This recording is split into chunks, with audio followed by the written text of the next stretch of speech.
There are many reasons why Fallout New Vegas is so greatly remembered till this day and considered a classic both in world building and storytelling. And one of those reasons are great memorable factions. Factions that drive the main conflict, that have depth and feel like they belong to this world. But what makes New Vegas faction truly stand out, and how can you replicate their mechanics and their depth into your own world building and story? Well, let me show you. You see, the key of writing great factions is not some kind of political drama or a dark secret held by the inner circle or any artificial things like that. Those can absolutely help and be a great point of a linear story, but you can still make a great story and fail with your factions, creating them very boring and bland. One of the first fundaments of the New Vegas factions is that they are natural and not artificial. What I mean by that? Artificial factions only exist because the writers really want them to exist here, because they are cool and they would be very convenient to be in this very specific place. There is no thought put into them, how they even come to exist, and what are they doing here in the first place. It seems like they exist in a vacuum, that they were created for this very specific moment in your story. They feel more like an actor coming to the stage for that specific scene, and not like a part of the broader world that you created. A natural faction, on the other hand, is something that makes sense within the world and the region that they are located in. They are well integrated into the broader environment, and they are within the web of geopolitics. They are not quote-unquote balanced or equal in strength, because that's not how factions work. They are the result of their environment and their backstory, and they play a crucial part, or maybe not so crucial part, in this area that they are located in. If a bigger factions make a move, they adapt to that move, or maybe they are the bigger faction and other smaller factions need to adapt to them. Let me now show you how New Vegas factions naturally came to be and how each of them play a part in the broader conflict of the Mojave Desert. It all started with a great nuclear war between the USA and the communist Soviet China. After the first bombs fell and the post-nuclear America fallout came to be, the Mojave was a barren wasteland without any major powers in the region. The city of Las Vegas managed to mostly survive thanks to the preparations of Robert House, a wealthy businessman and visionary who prepared the city in case of a massive nuclear war.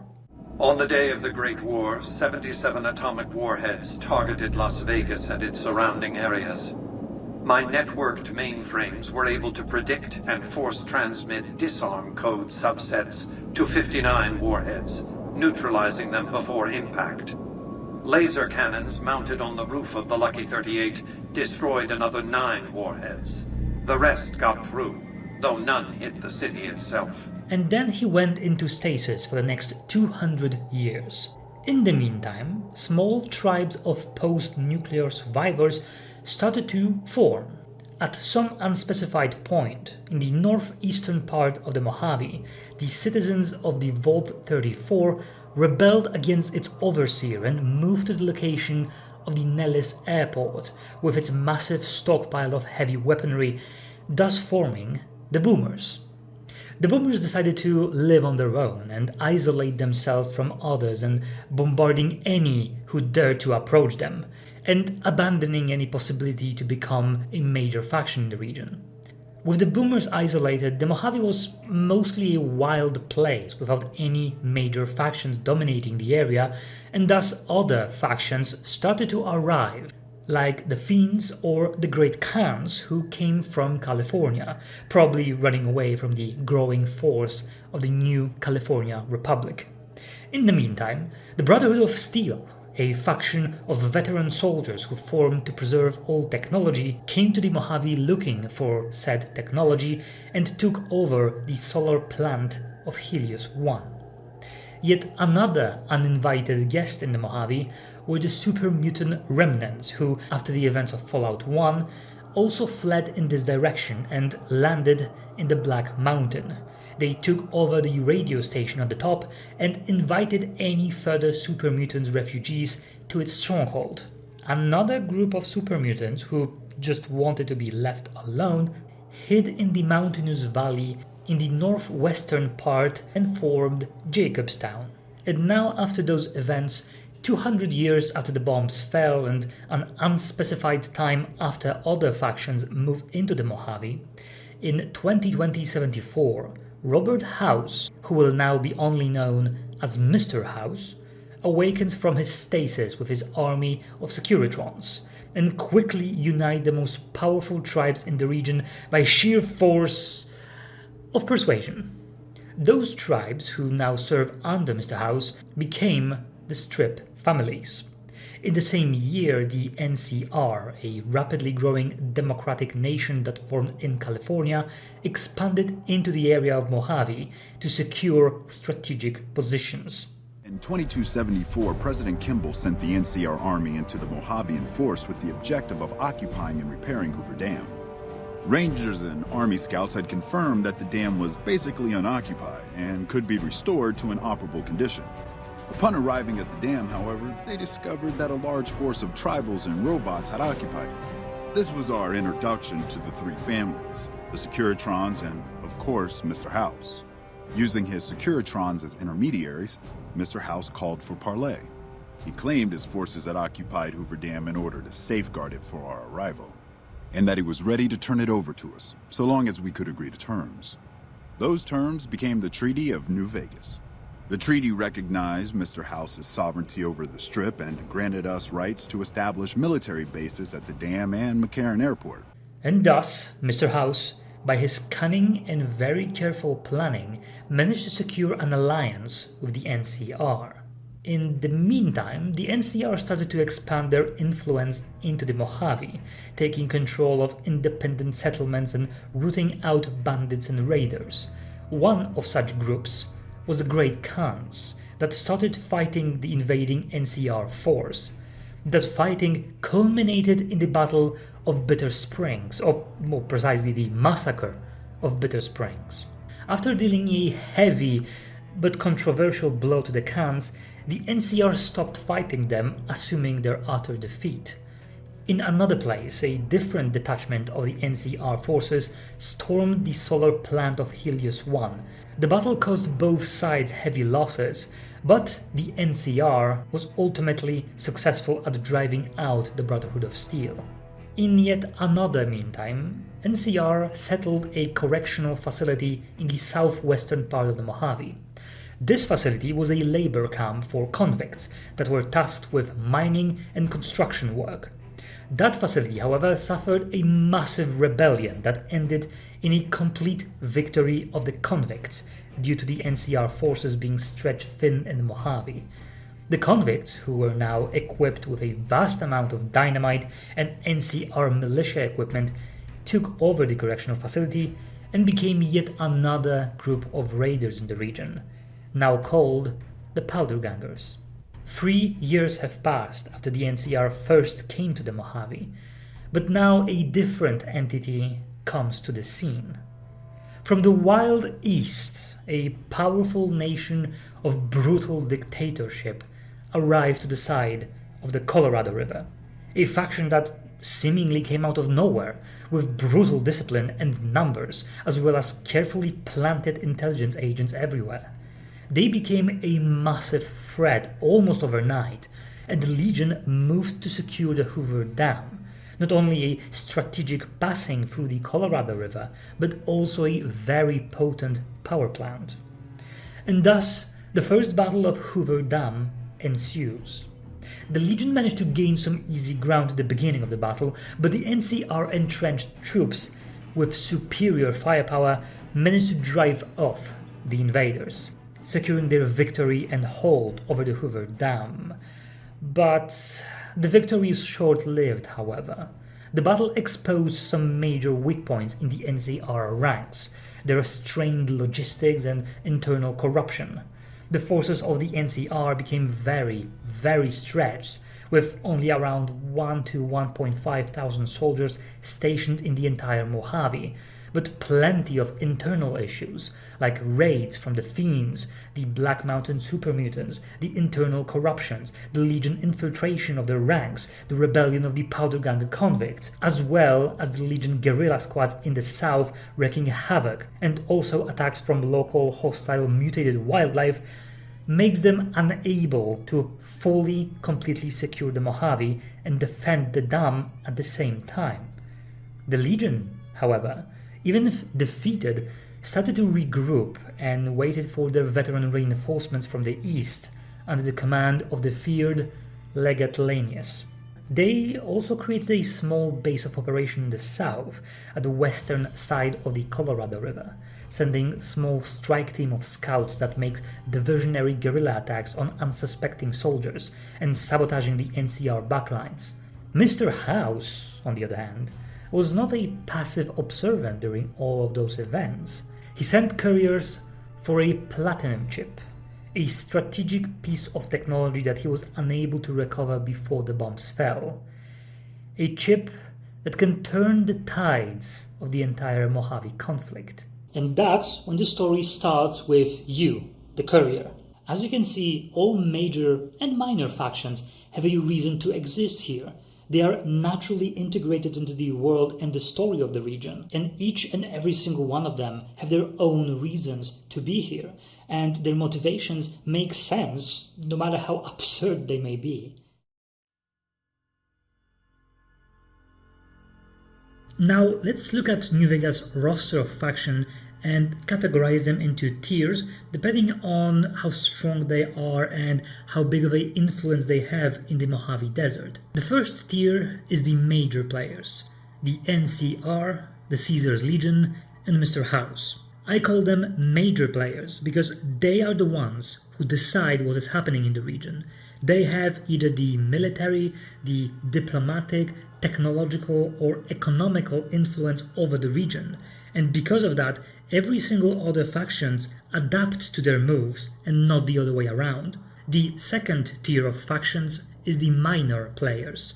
The Boomers, the Brotherhood of Steel, the Great Khans, the Powder Gangers, the Black Mountain Supermutants, the Fiends, the Strip Families, Jacobstown, etc. They are the majority of the roster because of how fragmented was the Mojave Desert before any big players came to the table. You may also spot the fact that they are not equal to each other as well.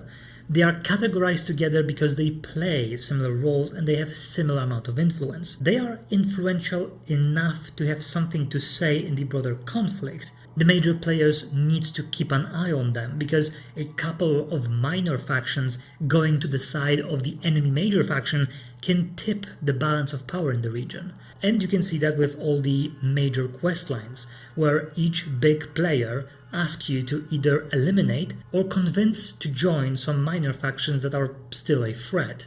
And the last tier of factions are the miscellaneous ones.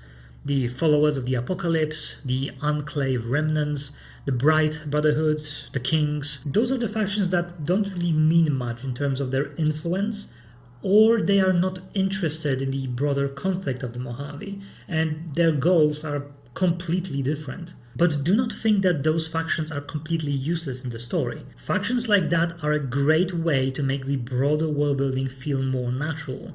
It shows us more of the world from the perspective of people who lives here. The Kings, for example, are a gang who operate in Freeside, outside of the Strip, and they are generally helpful towards the common folk. We see during their quest that they have good relations with the Followers of the Apocalypse, and they are respected in the Freeside. The Bright Brotherhood is basically invisible for the Mojave.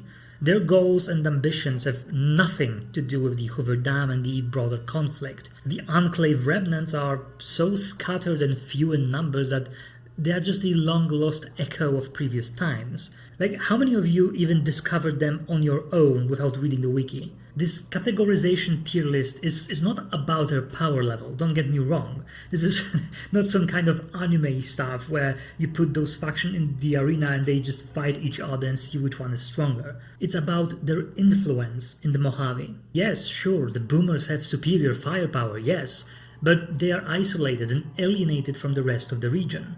Whereas, for example, the Strip families have great wealth. They are situated in one of the safest places in the entire Mojave. They deal with the NCR soldiers and citizens, and they do have access to and alliance with one of the major players, Mr. House. The Brotherhood of Steel have the quality of soldiers, the superior training and technology, but the Fiends have pure numbers and sheer brutality. You get the point. They are a natural part of the world, and each of them have their own tools, strength, and weaknesses, as well as ambitions that tie with everything around them. Which leads me to my next point.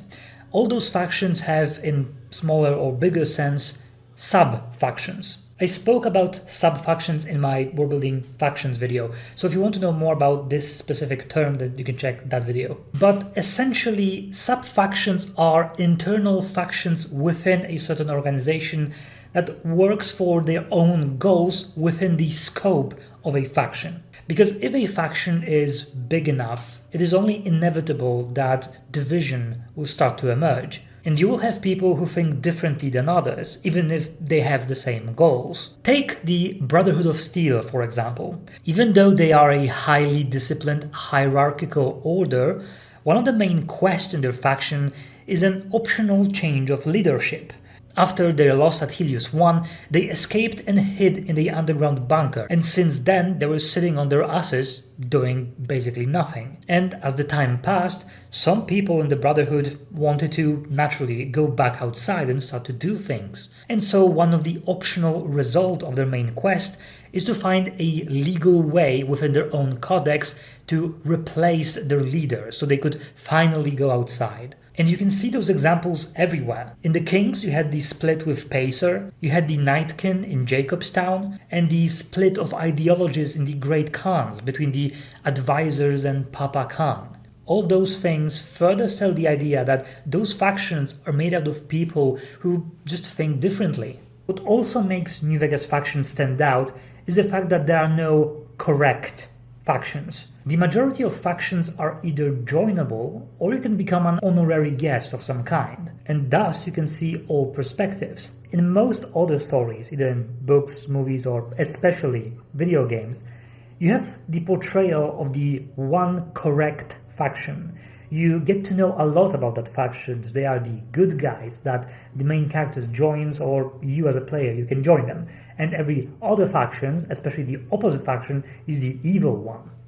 In Oblivion, for example, you had the Mages Guild, which was the only correct option that you could join, and the Necromancers, who were always the evil ones, and you could not join them.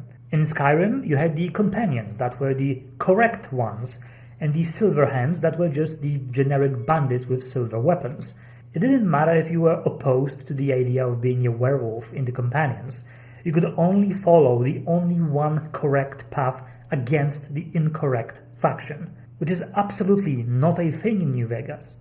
When you play for the first time especially, when traveling through the Mojave, you can encounter certain events and certain characters that will give you a different perspective on the factions, and your perspective on the factions, in your opinion, can and will change multiple times. You may support the democratic nation of NCR, but then you learn about the Bitter Springs massacres, their displacement of local farmers, and the incompetence at restoring Helios 1. Then you think that Mr. House is the correct option. But then you quickly realize that he cares only about Vegas and nothing else. He does not seem to be interested about the rest of America at all. And the Legion is shown as a brutish faction that engage in slavery, they sell women into prostitution, but you also learn that their brutality effectively eliminated the threat of raiders in the region. And yes, they are doing that through fear and morally reprehensible methods. But you cannot deny that it doesn't work.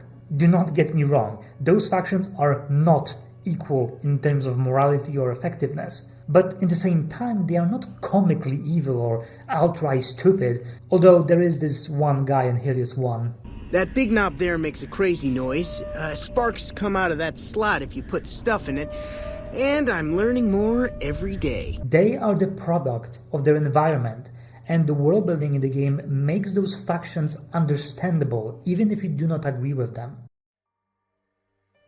Now, when you know what makes those factions so memorable and deep, let me show you how you can develop similar factions in your own story. First, you start with geography, as, well, geography is everything. The less advanced the technology in communication and transportation is, the more geography will influence your faction and the relationship between them. So if you are writing a sci-fi story with instant communication between systems and a teleportation technology, geography will not really, be much of an influence over anything. But in a fantasy setting, especially low fantasy setting, with no such technology and especially without teleportation magic, then geography will be very, very important. And you can use geography to limit or restrict a specific area that you want your story to take place in. For example, New Vegas' story limits itself geographically and politically. In the west, you have the core territories of the NCR. In the east, you have the vast expanses of the Legion. In the north, you have this hellhole. And in the south, we have the Great Sonora Desert. And without cars and means of transporting water and supplies, armies cannot really go around. And the Colorado River is a great natural border. All factions in New Vegas have a reason to be here and a reason to fight for this specific area. Even if you write a linear story where characters go from place to place to place, you can still limit those regions that they go through by geography, and that's how you can divide your story into chapters of their journey. So after you create a map of a specific place that you want your story to take place in, and you limit its area by geography, let's go to the next step, which is actually creating those factions. So how do you do it? How do you know that those factions are supposed to be in this specific place and not that place? Well, there are two main systems that I personally use, and I would still recommend you to use them because they are very easy to implement, which is the upstream system and the downstream system. Don't be scared by the systems and the names of them. They are actually very simple to implement. They basically boils down to what came first, the chicken or the egg, the idea of a cool faction, or an empty place in your geographical area that needs some filling. The downstream system is definitely easier. That's how I usually start with world building any region that I want. So I get some very cool ideas about some factions that I want to be here, and I would make those factions, create a backstory for them, etc. And then I would just find a place to put them. So when you make a faction, of course, you need to remember to put them in a place that would actually suit them and their backstory, their strengths and weaknesses. If you have a very cool idea about some kind of secret order that gathers knowledge from certain places and they are always very hush-hush about what they are doing, maybe it's not a very good place to put them in a big city or a settlement. They would probably want to be in a more remote place, right? So whenever you create a faction, you need to think about things like that, basically. So whenever you create a faction and you have them ready with their hierarchy, their goals, their short backstory and all of that stuff, you need to find a place that they fit. Then we go with the upstream system. I use this one usually by the very end, where I got my ideas about factions, I put them in the world, and I look at the places that need some filling, like places that are very empty geographically, nothing is happening here, but it doesn't really make sense that no one is here. Well, a crossroad between three major settlements that actually trade with themselves, that is a perfect place for yet another settlement. Maybe a merchant settlement, maybe a merchant guild created an outpost here, maybe a small fort to defend that place because it is in a very strategic place. If you are now thinking, how am I supposed to think about ideas, what should I put in this place or this place? Trust me, if you start doing this system from the downstream, when you start with faction and put them in the world that is kind of ready, it will be a snowballing effect because you will have things already. It will be just a matter of finishing a puzzle, right? So if your puzzles are scattered and you have no idea what you're supposed to make out of them, then of course it is very difficult. But if you already have like 20%, 30% ready, you kind of have a general idea how to fill the rest of it. So the more things you will add to the world, the easier it will be to create more and more new ideas. You can see traces of that in New Vegas. It is pretty clear that the main conflict between the Caesar's Legion, the NCR, and the Mr. House over the Hoover Dam was kind of like the main core idea of the game, and all of the rest of the factions were built around that core conflict. When I finally have those factions ready, then I create a backstory. Now, don't freak out, this backstory don't need to go back 500 years ago and cover 3 books worth of writing. Even a very basic general backstory can really help put some depth into your factions. Maybe at first glance there is just no logical reason why this faction is here in the first place.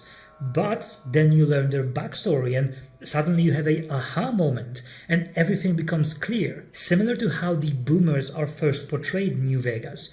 When you learn their backstory, it now makes sense what they are doing here, how did they survive, and the reason for their isolation. Now with that out of the way, we have internal struggles. All big enough factions sooner or later will have internal struggles. If you have ever been in a sports team or in a class during your college years and you were paired or joined a team of any kind, you know that there are people who always think that things should be done differently, and that causes struggle inside your small team. That is how sub-factions are born. Now, they do not need to be immediately visible at first glance. In a strict cult or a totalitarian faction, those naysayers and people who think differently, will probably keep that to themselves, unless an opportunity arises to start changes. In a more organized, civilized or law-bound factions, people may look for diplomatic or legal ways to change things. Just like in the Brotherhood of Steel, where even if there is a large disagreement on how things should be done, Paladin Hardin look for legal ways to remove the current elder instead of sparking a rebellion. Sometimes you can use diplomacy to just sway some people to your side so they can pressure the leadership to change their decisions, just like in the Great Khan's questline. Not all faction disagreement needs to end in violence. Another step of refining your factions is to make a web of interconnections, either within their own structure by building hierarchies, or also with the broader world outside of the faction. Remember, factions do not exist in a vacuum. They need to interact with the world around them, no matter if they like it or not. Even an isolationist enclave in the middle of nowhere needs to have the power to remain isolationist. And their isolation will have an impact on the world around them, just like the boomers have, even before they're opening up to the world. You can see how in New Vegas, all factions and their struggles sooner or later led back to the central conflicts of the Mojave. The starting location, Good Springs, get into trouble with the powder gangers over a merchant from the Crimson Caravan. The reason of this problem are the raids of the powder gangers, who are connected to the NCR, who couldn't prevent this rebellion because of their overstretching of manpower and resources, which is connected to the central conflict over the Hoover Dam. Jacobstown questline of Curing the Nightkin relates to the influx of super mutants migrating east because they are being hunted down by the NCR in their core territories. This connects, yet again, to the NCR and their expansion into the Mojave, and then the reason of this conflict is the conflict of the Mojave. The plot of the Omertas smuggling large amount of weapons into the strip and eventually rising against Mr. House is due to Caesar's promises of rewards, which connect to the Legion, which connect to the broader conflict. The vast majority of factions, their relationship, their questline, sooner or later connect to the central conflict of the Mojave. They all react to the big players and their moves. So connecting your factions to a broader conflict, or important regional plot points or bigger factions, will make them more believable. And I'm not gonna lie, this one is by far the most difficult thing when creating immersive deep faction. Because whenever you connect one faction decision to this faction decision, you need to think about everything else. What is the geopolitical climate of the region? How this faction will react to that faction, making connection with that faction. How the sub-faction within that faction will react to that. How the sub-faction in the other faction will react to that. There is so many things connecting to each other, and it is very difficult because very good world building is very difficult. And so if you're struggling with things like that, I have currently a mastermind program that you can join. and there's a link in the description down below.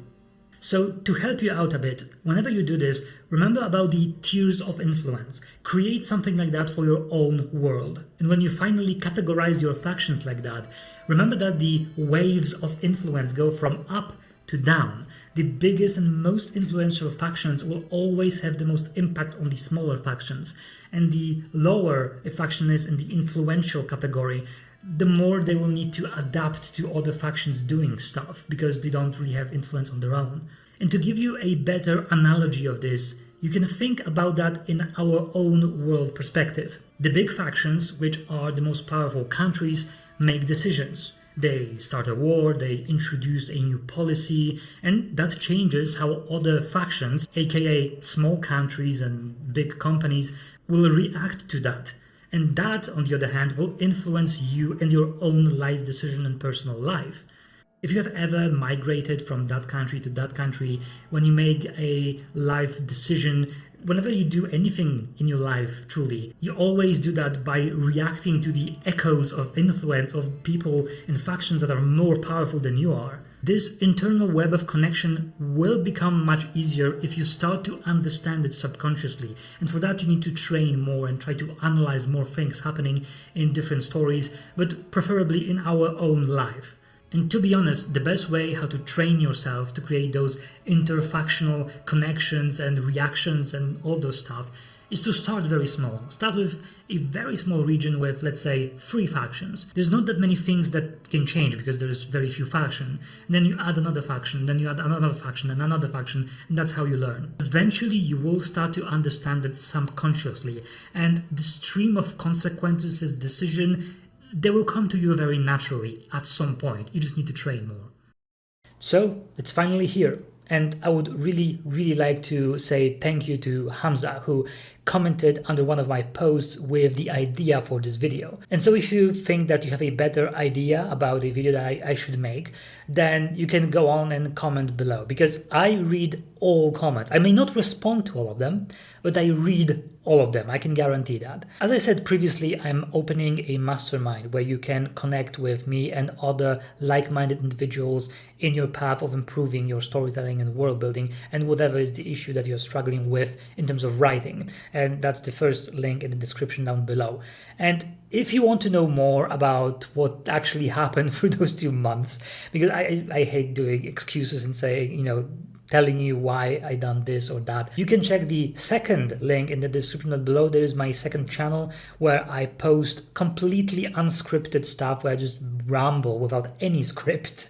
So if you really like this chaotic version of me where I just improvise and just talk about anything, not only storytelling and writing related, then you can check that one. And that is all for today. So I hope you enjoyed this one, and if you really liked this kind of video and you think I should do more of them, then comment in the description down below, subscribe and all of that stuff. See you when I see you.